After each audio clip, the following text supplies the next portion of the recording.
You walk into the house and it's not just a house. It's a lifetime of memories, furniture, papers, photos, things you don't even know where to begin with. And at the same time, you're being told, okay, now we have to sell it. That's a lot. So if you're in this position, whether it's a parent, a grandparent, or someone close to you, I just want to walk you through this in a way that makes it feel a little less overwhelming. One of the first things you need to figure out is how the home is legally held. Is it in a trust or does it have to go through probate? Because that's going to affect everything. If it's in a trust, you'll need to find out who the trustees are. Those are the people who have the authority to sign when it comes time to sell. If it's going through probate, just know it may take longer. There are situations where you can petition the court to allow the sale before probate is fully completed, especially if there's a financial hardship, and the funds can be held in escrow until everything is finalized. But this is where I always say, you don't want to guess. Speak with an attorney so you know exactly what you can and cannot do. And if you don't already have an attorney, this is where your agent can really help guide you, especially if you're not from the area. You want a real estate attorney who's familiar with estate sales and probate, because there's more to this than people realize, and having the right people in place makes a big difference. Now, once you have a handle on that piece, you're still standing in a house full of stuff. And this is where most people feel completely stuck, because it's not just stuff, it's their stuff. And the biggest mistake I see people make is trying to do it all at once. They go in thinking, okay, we're cleaning the house out this weekend. It becomes emotionally exhausting, physically exhausting, and it doesn't get done right away. What works better is giving yourself a timeline with small, manageable goals. Not we're emptying the house. Today, we're doing one room. Today, we're going through paperwork. Today, we're pulling out personal items. That's how you avoid completely burning yourself out. But I also want to say this. Sometimes people will tell you, take your time, go through everything slowly. And that's great if you have that time, but sometimes you don't. I had a situation where there were two nephews. They were the trustees, and they didn't even live here. They were across the country. There was no way they were coming back and forth to handle everything. They had already come in once, taken what they needed, gone through the important paperwork, and everything else had to go.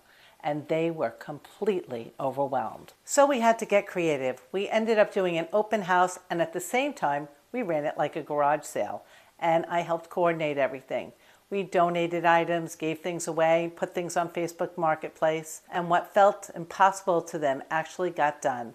Everything was handled remotely, online signatures, communication back and forth, and by the time we got to the closing table, the house was completely empty. So if you're sitting there thinking, I don't even live nearby, how am I supposed to do this?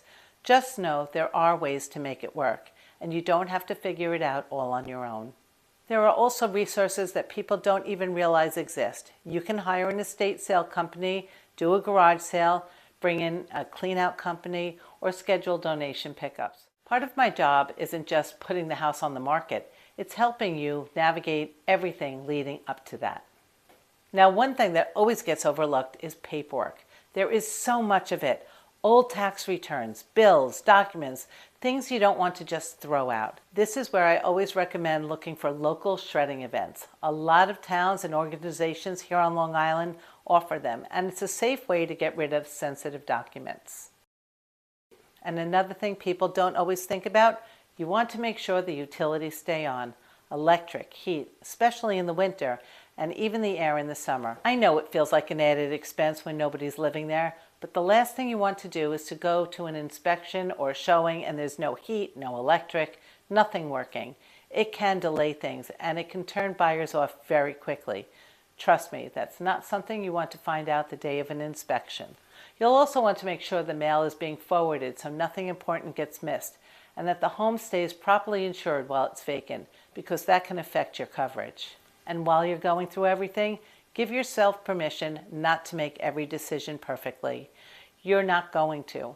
There will be things that you keep and later question, and things that you let go of and wish you didn't. That's part of the process. And I've also seen the other side of this, where it's not about time, it's about emotion. I had a client who held on to a home for about a year because every time they went there, they just couldn't go through anything. They would walk in and end up holding on to everything. It was just too much, and at a certain point I stepped in, not to take over, but just to help guide them through it. And sometimes that's what makes the difference. Having someone who's a little bit removed from the emotion help you decide what makes sense to keep, what can be donated, and what you're ready to let go of. Because doing that on your own can be really, really hard. And I actually did another video on what's worth doing before you sell and what's not. So I'll link that as well if you're trying to decide what makes sense. Now from the real estate standpoint, a lot of people think they have to completely empty the house before they can even think about selling it. And that's not always true. Sometimes selling the home as is makes the most sense. Sometimes doing a little bit of prep can make a big difference in value. That's where having a conversation early on can really help guide those decisions so you're not doing unnecessary work. I'm going to link below a resource I put together that walks you step by step through how to go through our loved one's home, because this is not something you should have to figure out on your own. At the end of the day, there is no one right way to do this, but there is a way to do it where you're not completely draining yourself mentally and physically in the process. Take your time, give yourself a plan, and don't be afraid to ask for help. If you're going through this and just don't even know where to begin, you can reach out. Even if it's just a question, I'm happy to help point you in the right direction. I'm Karen Roth from RE/MAX Integrity Leaders. I'll see you soon.